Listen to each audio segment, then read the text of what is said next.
말씀 로마서 1장입니다. 로마서 1장 하나님의 말씀 로마서 이따가 1장 1절부터 봅시다. 로마서 1장 1절부터 7절까지 보도록 합니다. 우리 찾았으면 같이 보도록 합시다. 다 같이. 예수 그리스도의 종 바울은 사도로 부르심을 받아 하나님의 복음을 위하여 택정함을 입었으니 이 복음은 하나님이 선지자들로 말미암아 그의 아들에 관하여 성경에 미리 약속하신 것이라. 이 아들로 말하면 육신으로는 다윗의 혈통에게 나셨고 성결의 영으로는 죽음 가운데서 부활하여 능력으로 하나님의 아들로 인정되셨으니 곧 우리 주 예수 그리스도시라. 그러므로 말미암아 우리가 은혜와 사도의 직분을 받아 그 이름을 위하여 모든 이방인 중에서 믿어 순종케 하나니 너희도 그들 중에 있어 예수 그리스도의 것으로 부르심을 입은 자니라. 로마에 있어 하나님의 사랑하심을 입은 성도로 부르심을 입은 모든 자에게 하나님 우리 아버지와 주 예수 그리스도로 조차 은혜와 평강이 있기를 원하노라. 아멘. 기도합시다. 아버지 하나님, 주의 은혜로 이 시간도 하나님의 말씀을 상고케 하심을 감사합니다. 늘 말씀을 우리가 상고할 때마다 성령 하나님께서 잘 깨닫게 하셔서 예수 그리스도만 밝히 증거되고 예수 그리스도만 밝히 우리 눈에 보일 수 있도록 도와주옵소서. 그리하여서 이 성경 속에서 우리 주님께서 하신 그 일들을 우리가 살펴보게 하시고 그 주님께서 하신 그 일들이 다 우리의 구원을 위한 것이라는 사실도 깨닫고 그 말씀 안에서 우리가 위로를 받고 그 안에서 우리가 참된 하나님의 평강을 누릴 수 있도록 도와주시옵소서. 예배 가운데 함께하여 주옵시길 원하옵고 예수님의 이름으로 기도합나이다. 아멘. 사도 바울이 율법에 특심한 사람이었는데 그 율법에 특심하던 사람이 예수님께서 찾아가심으로 인해서 이제 사도가 됐습니다. 그래서 율법을 전하던 사람이 이제는 예수 그리스도를 전하게 됐어요. 그러니까 그 율법의 자리에 누가 들어가게 됐느냐면 예수님이 들어가게 됐죠. 그래서 사도 바울은 그에게 모든 율법을 가지고서 누구를 설명을 하느냐? 예수님을 설명을 하는 거예요. 그래서 그 예수님을 설명을 하는데 무엇을 설명하느냐? 예수님의 죽으심이에요. 예수님의 십자가에 죽으시고 부활하시고 그 예수님께서 십자가에 죽으시고 부활하신 이러한 것들이 결국에는 창세전에 계획하셨던 그 하나님의 언약의 완성이라는 걸 알게 됐단 말이죠. 그래서 이 로마서를 쓰면서도 그 아들에 대해서 계속 설명을 하는 거예요. 복음이 뭐냐? 그 아들에 관한 소식이거든요. 아들에 관한 소식. 1절에 보면은 복음을 위하여 하나님의 복음을 위하여 택정함을 입었으니 이 복음은 하나님의 선지자들로 말미암아서 그의 아들에 관하여 성경에 미리 약속하신 것이라. 그러니까 아들에 관해서 성경에 미리 약속을 했다는 얘기는 모든 성경이 결국 누구를 이야기를 하고 있다? 그 아들에 관해서 이야기를 하고 있다. 그래서 지난 시간에 미리 약속된 복음이다. 그 아들에 관한 것이다.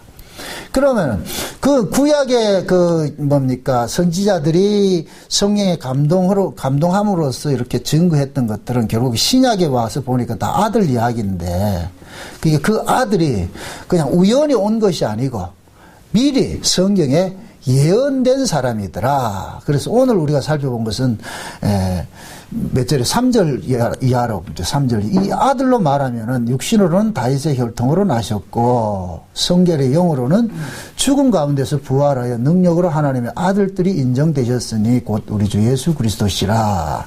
자, 2절에서는 하나님께서 이 아들에 관하여 성경에 미리 뭐 했다? 약속했다 그랬잖아요. 그렇죠? 약속이.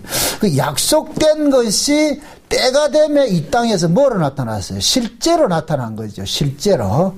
이것이 참 중요한데 우리가 지금 받은 것이 뭘 받았어요? 약속을 받았죠. 그죠? 우리는 모두가 뭘 받았어요? 약속을 받았단 말이에요. 천국에 약속을 받았단 말이죠. 우리가 지금 천국에 가 있는 건 아니잖아요. 영적인 의미에서는 예수 그리스도가 하나님 나라니까 예수 그리스도 안에 있는 것이 천국에 와 있는 것은 맞아요. 그러나 그것은 영적인 의미고 실제적으로 우리가 구원을 받는 것도 이 몸이 우리는 천국에 간단 말이죠. 그렇다. 이 몸으로 간다는 얘기가 아니고. 그러니까 그 천국에 가는 뭡니까? 천국에 가는 것들은 아직까지 약속이지 우리에게 실제로 완성되지 않았단 말이죠. 그럼 그걸 우리 이런 이야기로 할 것 같으면은 구약에도 똑같은 거죠. 구약의 이스라엘도 누구에 대한 약속을 했느냐? 메시아에 대한 약속을 했거든요. 메시아에 대한 약속을. 그럼 구약은 누구를 기다리는 그 신앙을 가지고 있어야 되냐? 메시아를 기다리는 신앙을 가지고 있어야 되겠죠. 그럼 신약도 마찬가지잖아요. 예수님께서 승천을 하시면서 내가 너희들이 본 그대로 내가 다시 오리라 그랬잖아요. 다시 오리라. 그러면은 우리는 지금 예수님께서 다시 오신다는 그 약속을 믿고서만 하는 거예요. 있는 것이죠. 그러면은 성경을 통해 가지고 구약은 하나님의 아들이 미리 올 것을 미리 약속했다 그랬어요. 구약은 그걸 증거를 했다 그랬어요. 선지자들이 다 증거를 했다 그랬어요. 그럼 신약은 어떤 걸 증거를 해야 되겠어요? 오실 예수님을 증거를 해야죠. 다시 오실 예수님을. 그죠? 다시 오실 예수님. 구약은 메시아가 오실 것을 증거를 했어요. 근데 그 오셨던 그 메시아가 오셔서 뭐 했습니까? 창세기 언약대로 뭐 했어요? 십자가에 죽으셔서 자기 백성들을 죄와 사망 가운데서 건져냈단 말이죠. 일을 완성했단 말이죠. 그렇게 하셨어요. 그리고 예수님께서는 부활하셨어요. 부활하시고 승천하시고 나서 이제는 예수님께서 십자가에서 이루신 그 일들을 온 세상에 흩어져 있는 자기 백성들에게 적용을 시키는 일들이 일어나야 되잖아요. 우리가 흔히 그런 얘기를 하잖아요. 부뚜막에 소금도 집어넣어야 짜다고 하듯이 예수님께서 십자가에서 이루신 그 사건들을 우리에게 믿어지지 않을 것 같으면 아무 소용이 없죠, 그냥. 그러니까 예수님께서 십자가에서 이루신 그 일들을 이제는 뭐 하냐? 자기 백성들에게 믿어지게 해주는 일들을 한단 말이에요. 믿어지게 해주는 일들을 한단 말이죠. 그러면 그 믿어지게 해주는 그 일들을 하기 위해서 누가 오셨느냐? 성령이 오신 거예요. 그죠? 그럼 성령이 그 속에 있는 사람들은 예수님께서 십자가에 죽으시고 부활하신 그 사건들이 우리 속에서 뭐가 됐어요? 믿어지겠죠? 믿어진다면. 그러면 예수님께서 궁극적으로 자기 백성을 구원하는 것은 이 세상에서 뭐 하기 위해서예요? 빼내기 위해서죠. 하나님 나라로 데려가기 위해서잖아요. 그죠? 이거를 설명을 할 때 그런 이야기를 했잖아요. 하나님 나라가 있었고, 하나님 나라에서 우리가 이 땅으로 파송돼서 왔어요. 이 땅으로. 그죠? 이 땅으로 우리는 장세는 언약의 어린 양의 생명책에 농맹된 사람들이 이 땅에 버려졌는데, 여기에서 다시 올라갈 때 무엇을 근거로 해서 올라가느냐? 예수님의 죽으심을 근거로 해서 올라간단 말이죠. 그래서 쉬운 얘기로 우리는 여기서 하나님 나라를 갈 때는 예수님 피 바르고 가는 거예요. 여기 구약의 출애굽과 똑같은 거예요. 오전에 우리 출애굽할 이스라엘 백성들이 출애굽을 할 때 뭐 바르고 간다 그랬어요? 어린 양의 피 바르고 간다 그러잖아요. 그럼 어린 양의 피 바르고 가는 그 민족들은 가가지고서 지 자랑할 것이 아니라 어린 양의 피를 자랑해야 되는 거예요. 그 피를 자랑해야 된단 말이죠. 응? 우리도 마찬가지죠. 신약도 마찬가지란 말이죠. 우리가 구원을 얻는 것은 우리 힘으로 얻는 것이 아니라 하나님의 어린 양의 피로서 구원을 받는단 말이에요. 구원을. 그래서 신약의 성경에서도 누구를 설명하느냐? 그 아들에 관해서 설명하는. 그래서 바울이 그러는 거예요. 그 아들에 관해서 내가 이야기해 줄게. 그 아들에 관해서. 그 아들이 곧 누구냐? 우리를 죄에서 구원하는 일들이에요. 구원하는 일들. 근데 오늘 3절에 이 아들로 말하면은 육신으로는 다윗의 혈통에서 나셨고 그런단 말이에요. 다윗의 혈통으로. 그럼 이 말이 뭐냐면은 자 보세요. 예수님께서 인간의 혈통이에요, 아니에요? 아니죠. 이걸 문자적으로 보면은 다윗의 혈통일 것 같으면 다윗의 후손으로 와야 되잖아요. 성경은 그렇게 표현을 해요. 다윗의 후손으로 왔다 이렇게 표현을 하는데 실제적으로는 예수님께서는 다윗의 후손이 아니에요. 왜? 예수님께서는 아버지가 있다 없다? 예수님 성령으로 잉태해 오셨잖아요. 여자의 몸만 빌렸을 뿐이지 물론 여자의 몸을 빌린 것은 여자의 후손 되기 위해서 여자의 몸을 빌린 것이란 말이에요. 그러니까 예수님은 실제 아버지는 인간이 아니잖아요. 예수님이 만약에 인간의 아버지를 가지고 올 것 같으면 여전히 예수님은 구속자가 될 수 있다 없다? 구속자가 될 수 없죠. 죄인이 죄인을 사해 줄 수 없단 말이죠. 그래서 예수님께서는 육신을 입고 이 땅에 오셨지만은 아버지는 이 세상에 속한 분이 아니란 말이에요. 죄 없는 분이란 말이에요. 그분 누구예요? 하나님이죠. 그래서 하나님 아들로 오는 거예요. 아들로 오는 거란 말이죠. 그래서 성경에서는 예수님을 그래서 하나님의 아들로 아들이라 이렇게 이야기는 아버지가 나아진 모습으로 그렇게 왔다는 얘기예요. 하나님의 아들로 그렇게 오셨단 말이죠. 온 것은 그 뭐냐? 그 예수님께서 오신 그 모습대로 자기 백성들을 구원해내는 일을 하는 거예요. 그 방식대로. 그래서 하나님께서 예수님을 이 땅에 어떻게 보냈어요? 성령으로 잉태해서 보냈죠. 성령으로 잉태해서 나게 하셨잖아요. 예수님이. 그죠? 그러면은 아버지께서 예수님을 성령으로 아들을 만드셨듯이 예수님도 자기 백성들을 어떤 식으로 하나님 아들을 만드느냐? 성령으로 만드는 거예요. 성령으로. 이해되죠? 그러니까 하나님께서 예수님을 이 땅에 하나님의 아들로 보내신 그 모습을 그대로 예수님께서는 자기 백성들에게 적용을 시키는 거예요. 그래서 진짜 예수님이 성령으로 이 땅에 오셨는데 육신의 몸을 입고 있듯이 우리도 마찬가지인 거예요. 성령으로 난 사람인데 여전히 우리는 육신의 몸을 입고 있는 거예요. 예수님이 육신의 몸을 입고 있어도 하나님의 아들이듯이 우리도 육신의 몸을 입고 있다 할지라도 우리는 하나님의 아들인 거예요. 뭘로? 성령으로 우리가 낳은 자들이기 때문에, 성령으로 낳은 자들이기 때문에. 그래서 지금 이 로마서 1장 3절에서 말하는 것은 육신으로는 다윗의 혈통으로 나셨고, 이 얘기는 다윗의 피를 받아서 났다는 얘기가 아니고, 그러면 다윗의 무엇을 받고 왔느냐? 다윗 언약의 근거에서 왔다는 얘기. 다윗 언약의 근거에서. 그래서 우리가 저 마태복음 신약을 여는 그 첫 장이 마태복음 1장 1절에 뭐라 그래놨어요? 예수 그리스도의 계시라 이렇게 해가지고 뭐 했어요? 아브라함과 다윗의 자손 예수 그리스도의 계시라 그러잖아요. 그렇잖아요. 그죠? 그 이야기는 그건 뭐냐? 예수님께서는 아브라함과 다윗 언약을 근거로 해서 오셨다는 거예요. 그 다윗 언약을 성취하러 오신 분이에요. 성취하러. 그러니까 하나님께서 예수님 이 땅에 뭘로 보내셨느냐? 뭘로 보내셨느냐? 다윗과 언약하신 것들을 이 땅에서 성취하기 위해서 오신 분이에요. 그래서 하나님께서는 창세전에 계획하셨던 그 언약들을 구약 마당에서는 아브라함과 다윗을 통해서 보여주신 거예요. 보여주셨다니까.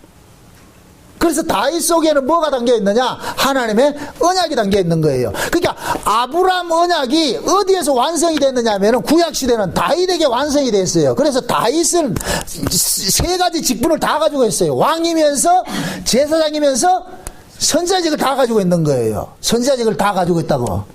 그래서 그 다윗 언약이 구약에서는 하나님의 그 아브라함 언약의 완성체로 있는데, 그러니까 아브라함 언약이 뭐라 그랬어요?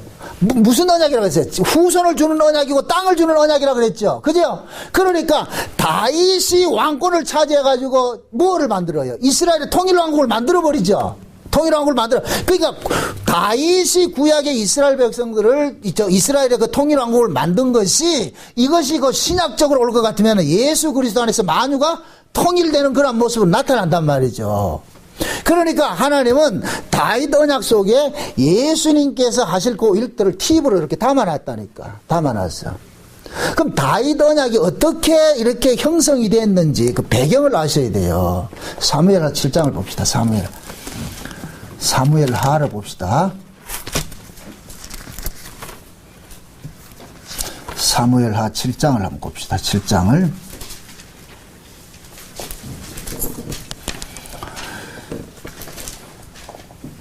제가 읽습니다. 1절부터 제가 랜덤으로 읽을게요. 여호와께서 사방의 모든 대적을 파하사 왕으로 궁에 평안히 거하게 하신 때에 왕이 선지자 나단에게 이르러 볼지어다. 나는 백향목 궁에 거하거늘 하나님의 교회는 휘장 가운데 있도다. 나단이 왕께 고하되 여호와께서 왕과 함께 계시니 물은 마음에 있는 바를 행하소서.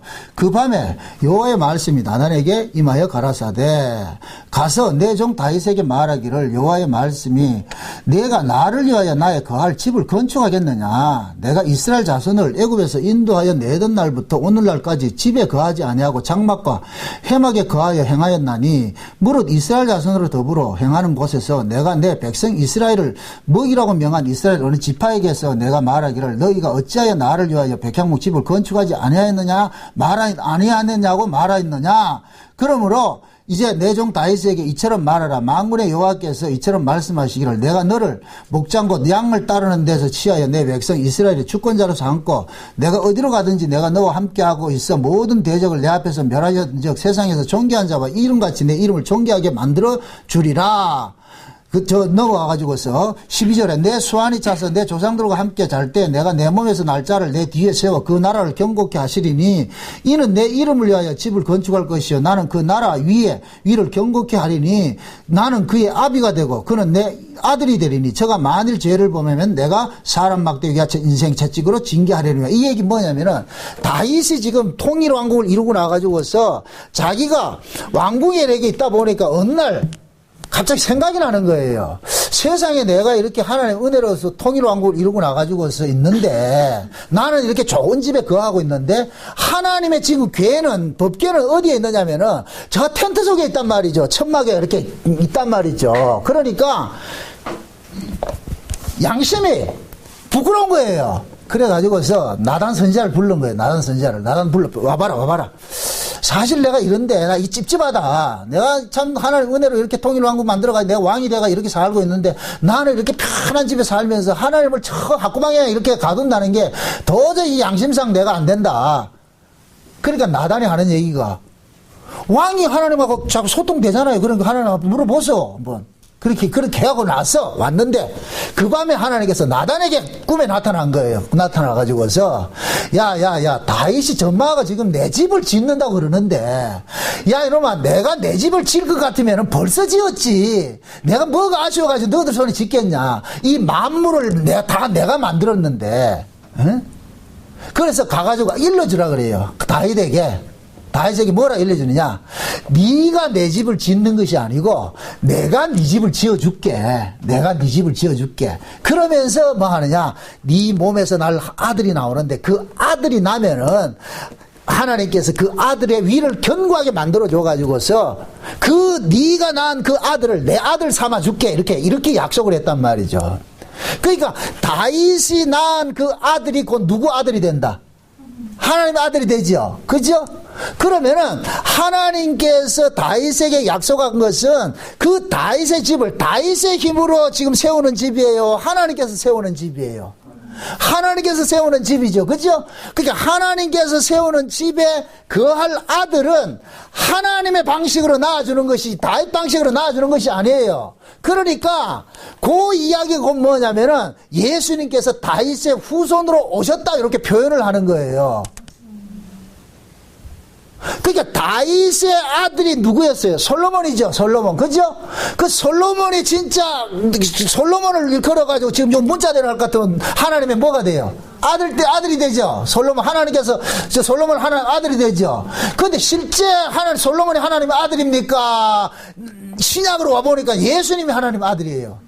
예수님이 하나님의 아들이죠. 그러면은 그 예수님이 하나님의 아들인데 구약에서는 누구로 보여주냐? 예표로 누구로 보여준다? 솔로몬을 보여줬단 말이에요. 솔로몬으로. 그럼 그 솔로몬은 누구 아들이에요? 다윗 아들이잖아요. 다윗 아들. 지금 이해돼요, 내 말이? 그러니까 다윗의 아들인데 솔로몬이었는데 실제 그 솔로몬이 신약에 보니까 누구로 나타나느냐? 예수님이 나타나더란 말이죠. 그러니까 이 예수님은 솔로몬이 다윗의 후손이었듯이 예수님께서는 다윗의 후손으로 왔다 이렇게 표현을 하는 거예요. 지금 이해되죠? 그래서 하나님께서 다윗에게 다윗의 집을 세워준다 그랬으니까 그러면 하나님께서 세워주는 그 다윗의 집은 어떤 집이냐? 영원히 망하지 않는 집이란 말이에요. 망하지 않는 집인데 지금 14절에 그 얘기예요. 나는 그 아비가 되고 그는 내 아들이 되리니 저가 만일 죄를 보면은 내가 사람 막대기에 인생 채찍으로 징계하려니와 내가 내 앞에서 패한 사울에게 내 은총을 빼앗은 같이 그에게서 빼앗지 않으리니 내 집과 내 나라는 내 안에서 영원히 보존되고 너희가 영원히 경고하리라 하셨다 하라. 자, 이 얘기가 뭐예요? 하나님께서 다윗의 집을 세워주는데 그 다윗의 집이 망한다 안 망한다? 안 망한다는 것이죠. 비록 그 다윗이 사울처럼 하나님 앞에 불순종하고 거역했다 할지라도 하나님은 사울은 그냥 패했지만 불순종하니까 패했지만은 다윗의 후손이 그것을 사울같이 불순종을 한다고 하더라도 하나님께서 패한다 안 패한다? 패하지 않고 어떻게 한다 그래? 비록 내가 매질을 해도 막대기를 두들 패는 안에 했더라도 내가 그 아이한테는 은총을 거둬가지 않겠다는 거예요. 이것은 그 무엇을 이야기하냐면은 다윗의 집을 하나님께서는 무엇으로 간섭을 하겠다는 거예요? 법으로 간섭하겠다는 거예요? 은혜로 간섭하겠다는 거예요? 은혜로 간섭하겠다는 거죠. 이스라엘에겐 대표적인 왕이 누구냐면은 두 왕이 있어요. 사울왕하고 다윗왕이 있어요. 나머지 열왕들은 전부 그 밑에 나온 사람들이 이건 설명하기 위해서 나온 거예요. 다윗하고 사울인데 사울은 뭐로 되었어요? 법으로 되었죠. 다윗은 뭐로 대한다 그래요? 은혜로 대한다 그러는 거예요. 그래서 지금 그러는 거예요. 비록 너 후손이 잘못한 일이 있다 할지라도 이 잘못한 일이 있다 할지라도 하는 이 전제는 뭐예요? 잘못한다는 얘기 안 한다는 얘기예요. 잘못한다는 얘기죠. 그 아이가 잘못하는 것이 있다 할지라도 내가 거기에서는 그 너에게 약속한 그 위를 빼앗지 않고 내가 은혜로 뭐 한다? 보존해 줄 것이야. 보존해 줄 것이야. 그렇기 때문에 요 다윗 언약 때문에 이스라엘이 유지가 된 거예요. 이스라엘이 그렇게 말을 안 들어도 왜? 다윗과 한 언약 때문에 이스라엘이 계속 유지가 됐는데 그 이스라엘의 끝에 지금 누가 왔어요? 예수님이 왔잖아요. 예수님이. 그럼 그 예수님은 누구 언약의 근거로 오신 분이 돼요? 다윗 언약의 근거로 오신 분이 됐죠. 그래서 마태복음 1장 1절에 아브라함과 다윗의 자손 예수 그리스도의 세계라 그렇게 얘기를 하는 거예요. 예수님께서 다윗의 혈통으로 오신 것으로 그렇게 표현을 한단 말이죠. 그러면은 하나님께서 다윗에게 언약을 할 때에 네 후손은 절대로 내가 은혜를 은총을 빼앗아가지 않겠다. 은혜로 대하겠다. 그렇게 했으니까 예수님께서 오셔가지고 세우는 그 집도 어떤 것으로 다스리긴다는 얘기예요? 그렇죠. 은혜로 다스린다는 얘기죠. 은혜로 다스린다는 얘기. 그래서 예수님께서 세우신 집이 뭐예요? 지금 이 시대. 교회지요, 교회. 예수님께서 세우신 그 신약교회는 절대로 비록 그들이 잘못된 것이 있다 할지라도 하나님께서는 채찍으로는 매질을 한다 할지라도 그들에게 은총을 빼앗는다 안 빼앗는다? 안 빼앗는단 말이죠. 그럼 이걸 역설적으로 이해해 보세요.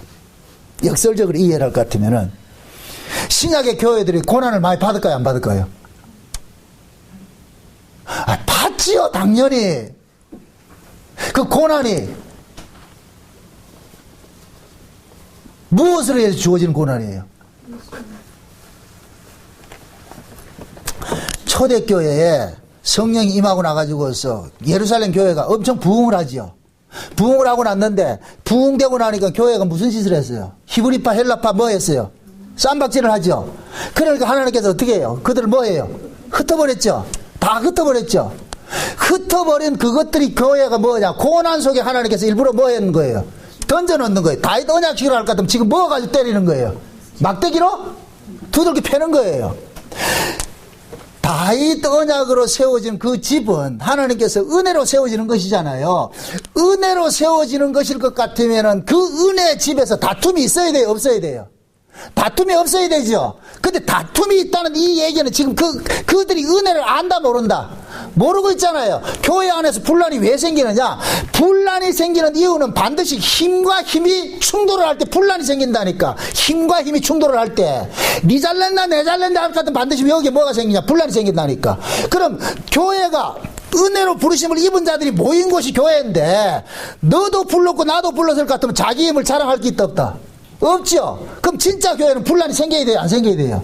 안 생겨야 되죠. 그러면 오순절 성령이 임하고 나가지고 초대교회가 세워졌는데 그 초대교회에 세워진 그 교회들은 전부 뭐로 세워졌어요? 부르심으로 세워졌죠. 부르심으로. 그런데 그 교회가 성장되다 보니까 뭐가 생겨요? 파벌이 생기죠. 히브리파 헬라파 파벌이 생기죠. 파벌이 생긴다는 자체가 그건 뭐가 되는 거예요? 서로가 뭐가 됐든 힘을 가지고 있다는 얘기잖아요. 부르심이 뭐가 됐어요? 훼손이 돼버렸죠. 그럼 부르심이 훼손이 되면 어떻게 돼야 돼요? 다윗 언약식으로 할 것 같으면 몽둥이 들고 두들겨 패야죠. 지금 이해돼요?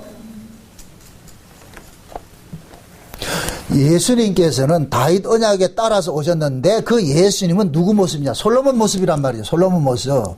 그럼 그 예수님께 하나님께서 다윗에게 이야기를 할 때 솔로몬 다윗의 집을 지어줘 놓고 그 아들에게 내가 위를 빼앗지 않겠다. 그래서 막대기를 내가 가지고서 다스리지만은 그러면 그 솔로몬의 그 모습으로 오신 분이 누구냐? 예수님이란 말이에요. 예수님. 그럼 예수님이 세우는 그 집도 은혜의 집인데 그런데 신약의 교회가 은혜는 사라져버리고 뭐가 또 나타나느냐? 인간들의 조건 가지고 서로 다툼이 생기더란 말이죠. 그래서 하나님께서 어떻게 하느냐? 다윗 언약의 근거에서 뭐 하냐? 몽둥이를 뚜둑 패버린 거예요.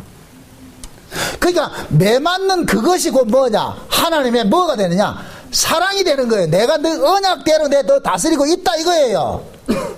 그게 신자들이 이 땅에 살면서 때로는 고난당하고 어려움 당하는 것이 그것이 뭐이다? 저주다. 하나님 사랑이다. 사랑이라니까 사랑.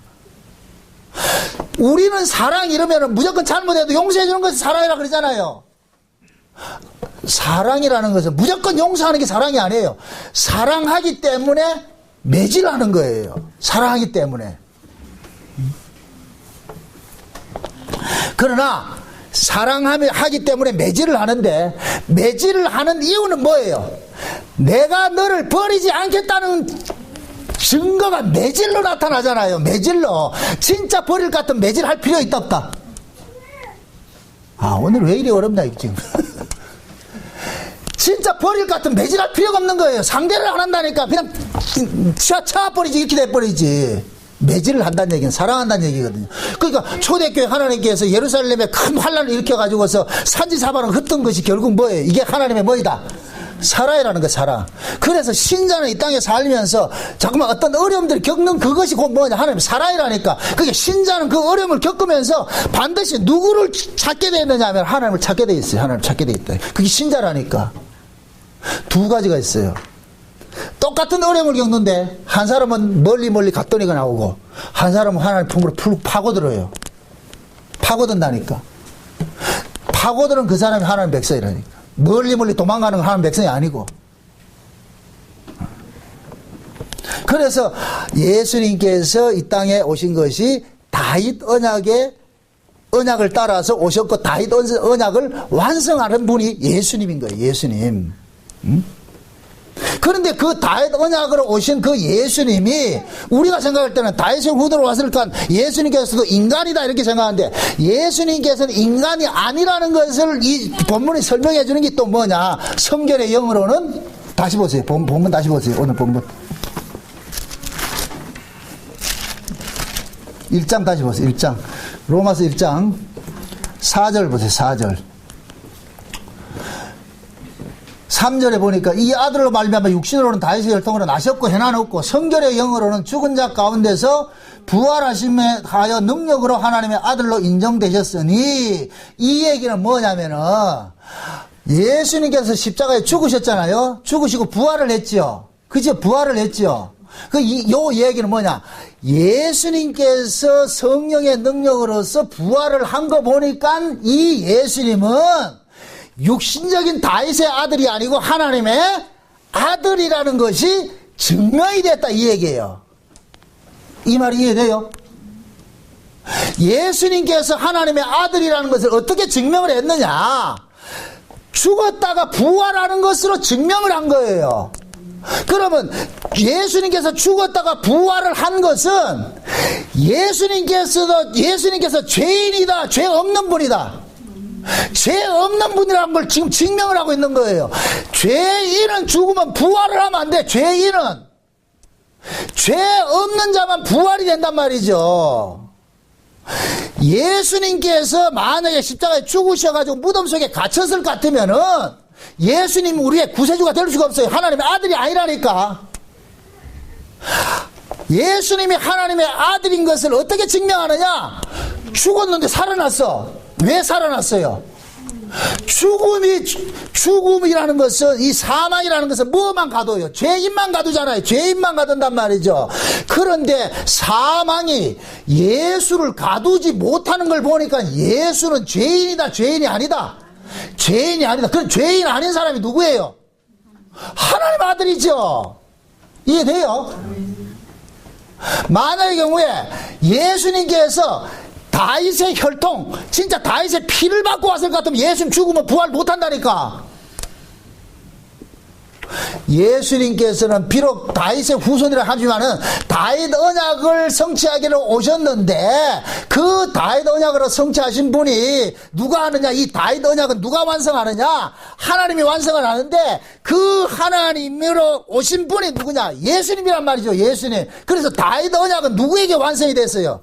예수 안에서 완성이 됐죠. 그런데 그 예수님이 다윗의 씨인 줄 알았는데 다윗의 씨가 아니야. 뭘로? 죽었는데 살아났더란 말이죠. 살아난 걸 보니까 이 사람은 사람이 아니고 누구더라? 하나님이라는 게 증명이 된 거예요. 이해돼요? 지금 보세요. 이게 얼마나 중요하냐면은 예수님께서 죽었다가 살아나셨죠. 살아나셨죠. 그죠? 살아나셔가지고서 지금 누구 가운데 와 계세요? 우리 가운데 와 있죠. 성령이 누구의 영이에요? 예수님의 영이죠. 성령이 오신 것은 곧 누가 오신 것이에요? 예수님이 오신 것과 똑같은 거예요. 왜? 성령이 예수의 생명을 우리에게 가져줬기 때문에. 그래서 우리는 예수의 생명이 이 속에 있기 때문에 신자는 죽어도 살아나는 거예요. 지금 이해돼요? 예수님의 생명이 우리에게 들어옴으로 인하여서 이제는 우리가 사망 권세로부터 뭐가 됐어요? 벗어나 버렸죠. 벗어나 버렸죠. 그러니까 신자는 죽는다 할지라도 이 죽음이 우리를 가두질 못한다니까. 나중에 다 뭐예요? 살아나죠. 왜 그래요? 우리 안에 죽을 수 없는 분이 와 계시기 때문에, 죄 없는 분이 우리 안에 와 계시기 때문에 사망이 우리를 삼킨다 할지라도 우리 안에 있는 죄 없는 분이 계시기 때문에 그 죄 없는 분이 우리를 뭐 합니까? 다시 뭐 하는 거예요? 살려낸다니까. 그래서 신자가 부활을 하는 거예요. 자, 다시 말합니다. 예수님께서 십자가에 죽으시고 부활을 하셨어요. 왜 십자가에 죽어서 부활을 합니까? 이 예수님은 죄가 없는 분이기 때문에. 그래서 죄인은 사망이 가두지만은 죄 없는 분은 사망이 가두지 못해. 그럼 이 땅에 아담 안에서 태어나는 인간들은 모두가 죄인인데, 그럼 다 죽으면은 사망에 가둬져야 되는데, 예수는 죽었는데도 사망에 가두지를 못해서, 그러면 예수는 아담의 후손이 아니야. 이건 하나님이구나. 하나님의 아들이야. 그래서 지금 이 로마서가 그 얘기를 하는 거예요. 사도 바울이. 야, 예수가 너희들이 봤을 때는 뭡니까? 그 당시에는 유대인들은 예수님을 그냥 인간으로 취급을 한단 말이죠. 근데 예수님 우리 인간의 몸을 입고 왔지만은 우리 인간이 아니다. 왜 그런지 아냐? 예수님이 죽었다 부활한 걸 봐봐라. 그것은 곧 뭐냐? 예수는 우리 인간과 다르다는 거예요. 인간의 몸을 입고 왔지만은 우리와 인간과 다른 거예요. 왜 인간과 다른 분이, 이 말이 없다. 인간과 다르신 분이 인간의 몸을 입고 왔느냐? 지금 인간의 몸을 입고 있는 자기 백성들을 구원하기 위해서 인간의 몸을 입고 온 거예요. 이해돼요? 만약에 우리가 양일 것 같으면 예수님께서 양의 모습으로 오셨을 거예요. 양으로 오셨을 거라니까. 지금 자기 백성들이 인간의 모습으로 여기 있으니까 하나님께서 그 아들을 우리 몸과 똑같은 모습으로, 왜? 그렇게 해가지고서 우리가 받아야 될 그 죄값을 예수님께서 대신 뭐 하는 거예요? 짊어지시는 거잖아요. 그래서 예수님께서 오신 거예요. 그러면은, 자, 이 말이 왜 중요하냐면은, 지금 사도 바울은 예수님이 어떤 분이냐, 그 아들이 어떤 분이냐, 그 아들에 관해서 설명을 해주잖아요. 그러면은 하나님께서 그 아들을 이 땅에 보내신 것은 하실 일이 있어서 보냈잖아요. 하실 일이 있어서 보냈잖아요. 그래서 예수님께서 오셔서 하실 일들이 무엇으로 나타나느냐? 자기 백성을 죄에서 건져내고, 죄에서 건져진 그들을 어디로 데려가느냐? 하나님 나라로 데려가는 것이 아들이 하는 일이라니까. 그래서 예수님께서 그 아들이 하는 일을 두 가지로 대표적으로 보여준 것이 두 세례로 나타난 거예요. 두 세례로. 예수님께서 두 가지 세례를 받으셨죠. 물세례를 받으시고 성령 세례를 받았죠. 물세례는 뭐냐? 죽음이에요. 죽음. 그럼 예수님께서 물세례를 받은 것은 예수님께서 죽지 않아야 될 분에 예수님이 죽으셨죠. 그러면은 예수님이 누구 때문에 죽은 거예요? 자기 백성의 죄를 대신해서 죽는 거잖아요. 죽을 수 없는 분이 죽었다. 왜? 누구 때문에 죽었냐? 자기 백성의 죄를 뒤집어 쓰고 죽는 거예요. 그것이 요한에게 세례받는 모습으로 나타난다니까. 세례라는 것은 세례를 받는 사람이 세례를 주는 사람에게 이입이 되는 거예요. 그러니까 세례 요한은 지금 뭐예요? 죄인이죠. 세례 요한이 그러잖아요. 예수님께서 세례 받으러 오니까 내가 당신한테 세례를 받아야지 어떻게 당신이 내한테 세례를 받습니까? 그러니까 예수님께서 뭐라 그래요? 쓸데없는 소리 하지 말고 네가 내한테 세례를 줘야 그래야 하나님의 의가 이루어진다 이놈아. 그럼 예수님께서 이 땅에 왜 왔어요? 자기 백성을 대신 짊어지고 죽기 위해서 왔잖아요. 예수님께서 자기 백성의 죄를 짊어지고 죽어야 자기 백성이 죄에서 해방이 된다니까. 그래서 세례 요한에게 그러는 거예요.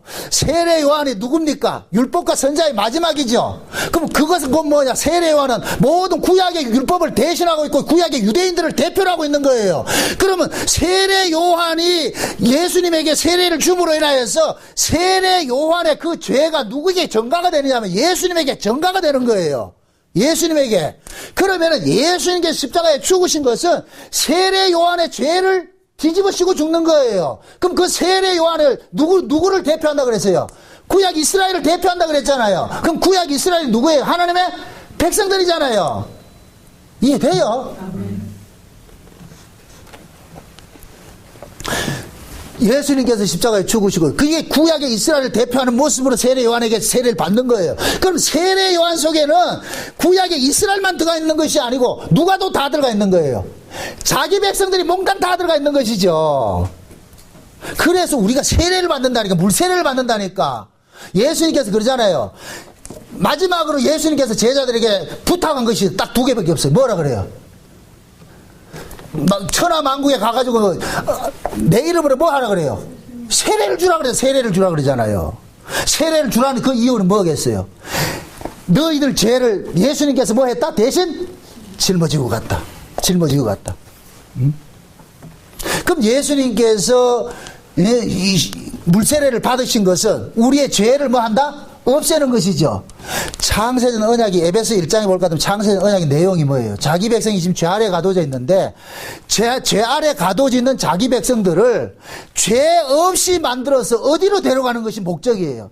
하나님의 나라로 데려가는 게 목적이잖아요. 여기 구약의 에덴 동산 나타났다니까. 에덴 동산에 원래 하나님과 아담하고 같이 살아야 될 곳인데 아담이 죄를 지으니까 어떻게 했어요? 에덴 동산에서 어떻게 했어요? 쫓아내버렸죠.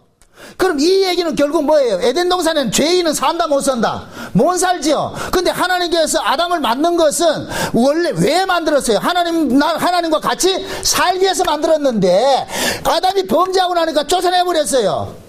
그럼 하나님께서 쫓아낸 그놈을 다시 이쪽으로 데리고 올라오면 뭐를 없애야 돼요?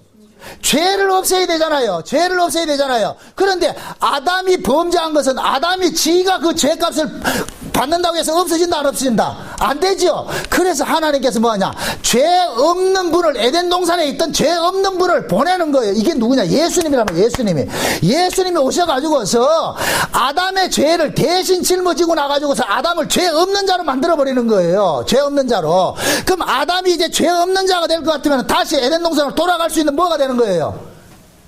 자격이 되는 것이죠. 이게 돼요? 그래서 하나님께서 예수님을 이 땅에 보내신 것은 뭐냐? 자기 백성들의 죄를 없이 하고 나가지고 죄 없이 한 그들에게 하나님께서 예수님께서 뭐냐? 자기 생명을 그 속에 집어넣어 가지고 이제는 뭐냐? 예수님과 같은 생명을 가진 자로 만들어 가지고서 아버지 앞으로 뭐 하느냐? 데리고 가는 거예요. 그러면은 하나님 나라에 갈 것 같으면은 하나님은 누구와만 상종하느냐? 하나님은 하나님과만 상종해요. 하나님은 이게 중요해요. 하나님은 하나님하고만 상종하는데 그 하나님이 아들이 와가지고서 그 아들이 낳은 자식들은 전부 누가 되느냐? 하나님이 되는 거예요. 우리가 하나님 된다는 얘기가 아니고 이 말 이해돼요? 하나님이 자식을 낳으면 뭐가 된다? 하나님이 되겠죠. 사람이 자식을 낳으면 사람 되고, 송아지가 새끼를 낳으면 송아지가 되고, 소가 되고, 하나님이 자식을 낳으면 하나님이 되는 거예요. 그래서 우리를 하나님의 아들이라 그러는 거예요. 하나님의 아들. 묻습니다. 하나님의 아들일 것 같으면 하나님이 아니에요. 아니, 집사님이 아를 보고서 집사님 아들 보고, 야, 짐승아, 이래요? 사람이라 그러잖아요. 하나님의 아들이면 하나님이라니까. 이 말, 이게 이해 안 되면 안 되는데. 우리가 내가 하나님의 얘기가 아니고, 자, 왜 우리가 하나님의 아들이에요? 누구 때문에? 누구 안에서? 하나님의 아들 안에서 우리가 아들이잖아요. 하나님 아들 안에서. 그래서 요한계시록 14장에 갈 것 같으면은 시온산에 14만 4천 명이 있는데 그들의 이마에 전부 누구 이름이 새겨져 있어요? 어린 양의 이름이 새겨졌죠? 그럼 어린 양의 이름이 새겨졌다는 얘기는 걔들이 우리다, 어린 양이다. 그 참 말이 어렵다. 어린 양이죠. 하나님이 보실 때는 그 이마에 어린 양의 이름이 새겨졌기 때문에 어린 양으로 보는 거예요. 이걸 사도 바울은 뭐라 그러냐? 그 사도 바울의 신학의 백미가 뭐냐? 그리스도 안이에요. 그리스도 안. 우리는 그리스도 안에서 하나님의 아들들이 된 거예요. 그래서 예수님께서 이 땅에 오신 것은 뭐냐? 육신을 입고서 이 땅에 오신 이유는 뭐냐? 지금 자기 백성들이 육신 아래에 있는데 죄에 가둬져 있어. 그래서 저놈들을 죄를 없애가지고서 하나님 앞에 데려가는 것이 하나님 예수님이 하실 일이에요. 이게 하나님의 아들이 하는 두 가지 일이라니까. 먼저 자기 백성들을 죄에서 해방시켜 주는 것이고 죄 사함을 해주는 것이고, 여기 물세례로 끝났단 말이에요. 물세례 나타났단 말이죠. 그 다음에 예수님께서는 또 세례를 하나 받았잖아요. 무슨 세례예요? 성령 세례 받았죠. 성령 세례는 살리는 세례예요. 물 세례는 죽이는 세례고, 그럼 죽이는 것은 무엇을 죽이는 거예요? 죄 아래서 태어난 우리를 죽이는 것이에요. 그럼 죽여놨을 것 같으면 이제는 살려내야 되잖아요. 살려내는 건 누구로 살려내요? 죄 없는 자로 살려내는 거예요. 그럼 그 죄 없는 자가 누구예요? 예수님이잖아요. 그래서 예수님께서 예수님의 영을 보내줬다니까. 예수님의 영이 예수님의 생명을 가지고서 죽여놓은 그들 속에 들어가가지고 살려내는 거. 이게 에스겔서 37장에 해골골짜기로 나타나는 거예요. 해골골짜기로. 해골골짜기에 생기가 불어가지고 그들 속에 뭐가 들어가요? 하나님의 생명이 쑥 들어가가지고서 뭐가 돼요? 큰 군대가 되잖아요.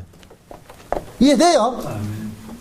그래서 예수님께서 오셔가지고서 자기 백성들의 죄를 죄를 없애주는 방식으로 하는 것이 예수님의 물세례로 나타났고, 예수님께서 물에서 올라옴으로 인해서 성령이 뭐 하겠어? 비둘같이 임했지요. 그래서 이제부터는 세례 요한이 그러잖아요. 이분은 나는 너에게 물로 세례를 줄 거니까 이분은 뭐로 세례를 준다 그래요? 성령으로 너에게 뭐 한다? 세례를 주실 분이라 그랬죠. 그럼 성령 세례는 죽이는 세례다, 살리는 세례다?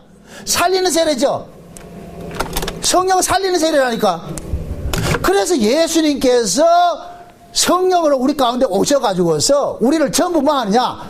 살려내는 거예요. 살려내서. 그럼 살려진 이 자들을 예수님은 어떻게 하느냐? 하나님 나라로 데려가는 거예요.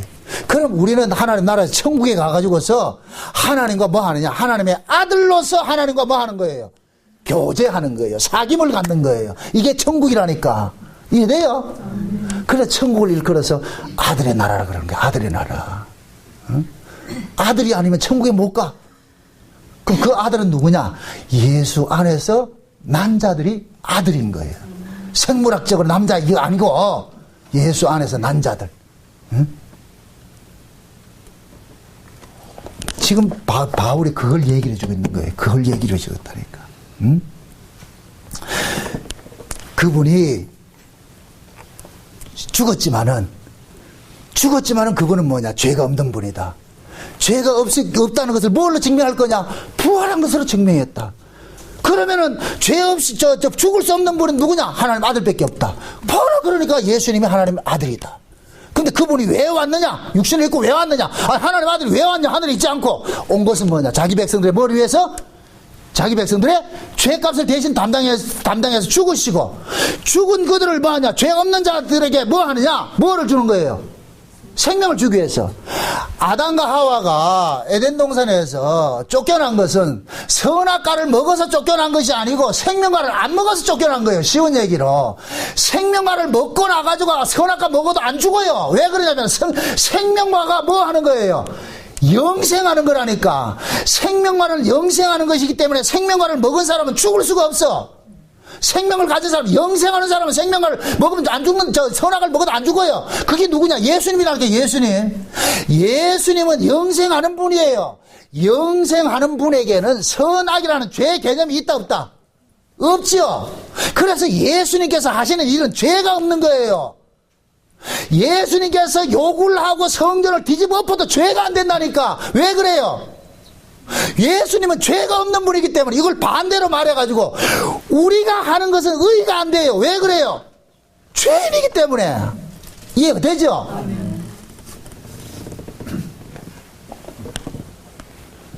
그래서 예수님께서 오셔가지고서 뭐 하느냐? 아담과 하와가 뭐를 못 먹고 쫓겨났어요? 생명과 못 먹고 쫓겨났잖아요. 생명과 못 먹고 쫓겨나가지고 선악과만 담고 있어. 그 선악과가 뭐예요? 죽음이잖아요. 그래서 예수님께서 오셔가지고서 자기 백성들 속에 있는 죽음을 제거를 시켜버리고, 그럼 죽음이 제거된 상태가 될 것 같으면은 처음 만들어진 뭐와 같아요? 아담과 같이요. 아담과 같이요. 그럼 아담이 그냥 그래 놔두고 또 죽어버려. 거기다 뭐를 먹여야 돼? 생명과를 먹여야 되죠. 그 생명과가 누구예요? 누구 생명이에요? 예수님 생명. 그래서 예수님께서 자기들 백성들 속에 생명을 주신다니까. 이해되죠? 그렇게 보세요. 이렇게 생각하세요. 예수님은 이 땅에 3번 오세요. 아, 이게 또 이단이다. 또 큰일 났다. 이게. 육체로 오셨고, 성령으로 우리 가운데 오셨단 말이죠. 성령으로. 성령이 오셨어요. 예수님이 온 게 아니고, 성령이 예수님의 영이기 때문에 예수님이 오셨다. 이렇게 표현을 하는 거예요. 이해돼요? 그 성령이 왜 왔어요? 예수님의 생명을 가지고 온 거예요. 자기 백성들에게. 그럼 성령 받은 사람은 예수님의 생명을 받았잖아요. 그죠? 그래서 성령을 뭐라 그래요? 구원에 뭐를 준다 그래요? 보증이라 그러죠. 보증. 그러니까 예수님의 생명을 성령이 가지고 왔어요. 우리에게 예수의 생명을 줬어요. 예수님께서 다시 오시는 것은, 재림을 하시는 것은 성령을 통해 가지고 그 속에 예수의 생명을 받은 사람들을 뭐 하느냐? 데리고 이 땅에 두는 것이 아니고 데리고 어디로 간다? 천국 데리고 가는 거. 그러기 위해서 예수님이 다시 오신다니까. 그래서 예수님께서 다시 오실 때는 우리를 뭡니까? 초림으로 오셨을 때까지 그런 식으로 오는 것이 아니고, 이제는 뭡니까? 그 속에 자기의 생명을 가진 자들을 뭐 하는 거예요? 찾으러 오는 거예요. 예수님께서 초림으로 오셨을 때는 자기 백성들께 생명을 주러 오셨고, 재림으로 오실 때는 생명을 가진 자를 데리러 오는 거예요. 이해돼요? 그래서 성경에서는 너희가 아이가 되지 말라 그러는 거예요. 아이가 되지 말라고. 예수님 다시 오실 때 어린아이가 되지 말라. 젖먹이는 자는 뭐가 있다? 화가 있다 그러죠. 이것은 뭐냐? 생명이라는 것은 반드시 자람이 있는 것인데, 너희가 예수님께서 십자가에 죽으셔가지고서 그 죽으심을 근거로 해서 너희들에게 생명을 주었을 것 같으면은, 이제는 예수님의 생명으로서 너희들이 이 땅에서 뭐가 돼야 돼요? 자라 있어야 되잖아요. 예수님과 같은 그런 충만의 모습으로 자라가야 되잖아요. 고로한 자들 예수님이 데리러 온다니까.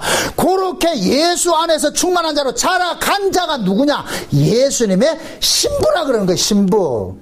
신부는 신랑과 같은 레벨이 돼야지 신부가 된다니까. 오늘 되게 어려운 공부 많이 한다 지금. 제가 지금 우리 봄소리한테 내 신부하라, 이게 말이 된다 안 된다? 신부가 되려면은 최소한도 내하고 레벨이 맞아야 신부가 될 거 아니에요. 그럼 예수님께서 지금 자기 백성들을 초림으로 오셔가지고 전부 예수님 자기 백성들 속에 뭐를 줬어요? 예수님 생명을 심어놨잖아요. 그럼 그 예수의 생명을 가진 자들은 뭐 해야 돼요? 자라야죠. 누구까지? 예수님의 충만한 분량까지. 그래서 바울은 그러는 거예요. 너희 안에 이 마음을 품으라. 그리스도의 예수의 마음이네. 그 얘기는 곧 뭐예요? 너희 속에 누구의 마음 줬다? 예수의 마음을 줬다는 거예요. 그래서 그 예수의 마음이 우리 안에서 천지와 만물을 이루듯이 이 안에서 가난 킬족속을 제해버리고 예수의 생명이 풍성하도록, 그럼 여기에서 뭐 하는 거예요? 자라가는 일들이 일어나는 거예요. 요렇게 자라간 자들이 나중에 예수님께서 재림하셔서 어디 가느냐? 천국에서 예수님의 신부 자격으로 가는 거예요. 이해되죠? 그러니까 우리는 이 땅에서 날마다 뭐 하느냐? 죄와 싸우되 피 흘리기까지 싸우고 내 옛사람은 벗어버리고 그리스도의 새 사람으로서 날마다 덧입는 이런 삶들을 살게 돼 있다니까. 그래서 여러분들이 신앙생활을 오래 하면 오래 할수록 여러분들의 옛것은 다 사라져버리고 진짜 그 사람이 뭐하냐? 예수 안에서 흐물흐물한 사람이 되어야 된다니까. 응?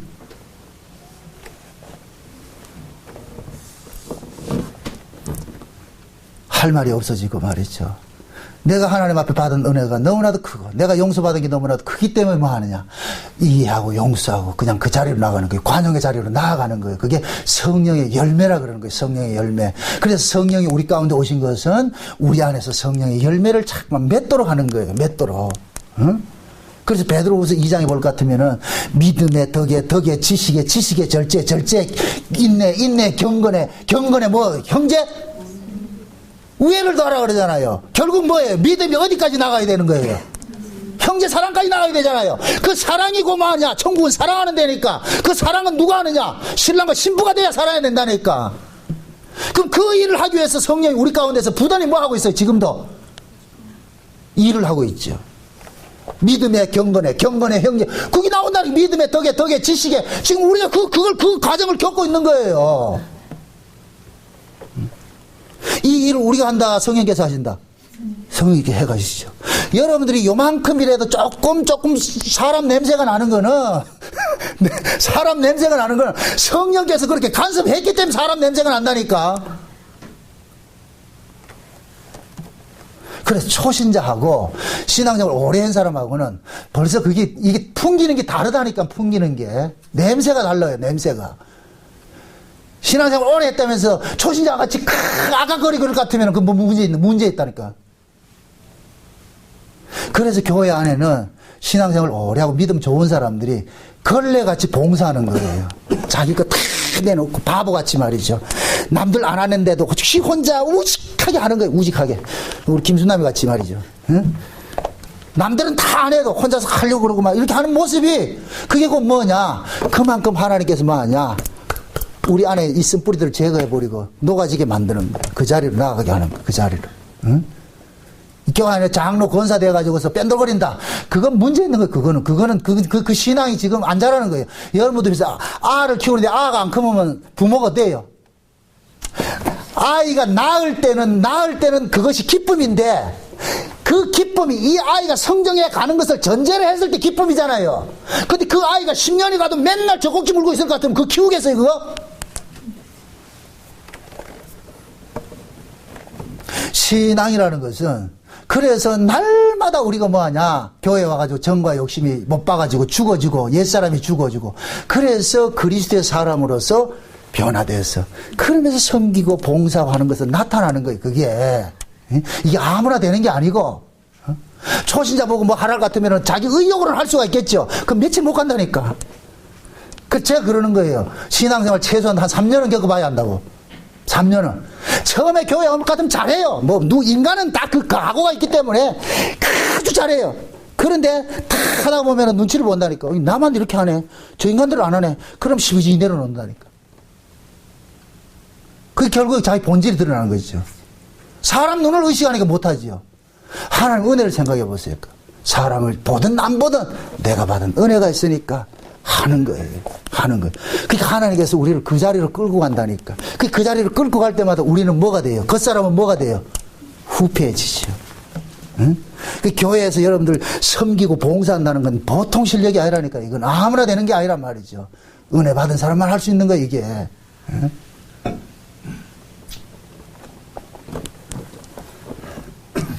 그래서 하나님께서 지금도 그 아들을 보내가지고서 자기 백성들 속에 아들 만드는 일들을 하고 있다니까. 아들 만드는 일들. 왜? 그 아들이 돼야 어디로 간다? 천국으로 가는 거예요. 이것을 열매가 익으면은 맛을 댄다 그러죠. 예. 그래서 이 땅에 하나님께서 우리를 예수 믿자마자 바로 데려가지 않는 이유가 그거라니까. 이 땅에서 뭐 하느냐? 하나님의 아들로서 만들어가는 거예요. 그 작업을 한다니까. 그 작업. 예? 왜? 그 작업이 이 광야라는 세상 속에 가장 적합한 곳이에요. 여기서 깨어지고 부서지고 그렇게 하면서 하나님의 은혜와 긍휼과 계속 되짚어 씌우면서 아까 저 다윗 언약을 얘기했잖아요. 죄를 지어도 버리지 않고 뭐 한다? 몽둥이 들고 뭐 한다? 막대기로? 채찍질 한다 그러잖아요. 그래서 하나님께서는 우리가 비록 하나님 뜻대로 살지 못한다 할지라도 버려짐을 당하는 거 없어요. 왜? 어차피 우리 구원이 우리 행위와 상관없이 구원이 주어진 것이기 때문에 그 구원이 우리 행위와 상관없이 보장이 된단 말이죠. 그러나 뭐 하느냐? 하나님께서 우리에게 주신 그 구원은 내가 내 마음대로 살라고 준 구원이 아니란 말이죠. 그래서 하나님께서 간섭을 하는 거예요. 그 간섭 당하는 것이 우리에게는 뭐로 나타나냐? 징계로 나타나는 거예요. 징계로. 그 징계가 우리에게는 고난이고, 응? 그런 걸 겪으면서 뭐가 되느냐? 하나 둘 내가 뭐하냐? 놓는 작업을 한다니까. 내 마음의 힘을 빼는 작업을 한다니까. 그래서 나중에는 아무도 알아주지 않아도 하나님 앞에 나와서 주여, 주의 은혜로 살았습니다. 나의 나 된 것이 모든 것이 하나님의 은혜입니다. 이만큼이나 내가 살고 있는 것이 하나님의 사랑이네요. 고맙습니다. 감사합니다. 그 자리가 나온다니까. 아무도 내게 없을지라도, 응? 내가 비록 죽을 병에 걸렸을지라도 주여 웬 은혜입니까? 웬 사랑입니까? 이 자리에 나가야 된다니까. 근데 우린 병 걸리면 뭐 해요? 응? 몽둥이 들고 하나님 궁둥이 쑤신다 안 그러면 이럴 수 있으니까. 그러니 우리가 그만큼 연약하다니까 믿음이. 응? 천국에 대한 그 소망들을 말씀을 통해서 날마다 우리에게 와보세요. 육신의 장막 벗는다는 것이 기쁨이죠. 기쁨이죠. 감사가 나오죠. 응? 그래 신자에게는 절대 어떤 아픔이 있다 할때 저주가 아니에요. 그 아픔을 통해서 누구에게 가까이 간다? 하나님께 가까이 간 하나님을 가까이 찾게 만드는 거니까 그게 감사죠. 부디 여러분들의 삶 속에서 어렵고 힘든 일이 닥친다고 원망하지 말고 그걸 통해서 원망하는 자리에 앉아있으면 안 돼. 그걸 통해서 어디로 나아가라? 하나님 앞에 가까이 나아가세요. 주님, 내가 이렇게 아픔 당하는 것도 언약 때문에 그렇게 언약을 적용해서 그렇군요. 주님 고맙습니다. 감사하는 자리로 그렇게 해서 나아가서 오히려 넘어짐 속에서도 여러분들이 툭툭 털고 하나님을 찬양하는 그러한 모습으로 서 계시기를 주의 여러분 축원드립니다. 기도합시다. 아버지 하나님 감사합니다. 하나님께서 우리에게 베푸신 그 구원이 얼마나 크고 중한지 이 시간 알았습니다. 왜 예수님께서 육신의 몸을 입고서 이 땅에 오셔야 됐고 그 예수님께서 십자가에 죽으시고 다시 부활하셔야 하는가, 이 모든 일들 결국 자기 백성들을 위한 것임을 이 시간 알았습니다. 그러므로 우리도 예수님께서 걸어가셨던 그 운명 속에 그대로 동참되어져서 하나님의 아들로 인정되어서 그 나라 가기까지 날마다 죄와 싸우되 피 흘리기까지 싸우는 그런 싸움 게을리하지 않도록 도와주시옵소서. 예수님의 이름으로 기도합나이다. 아멘.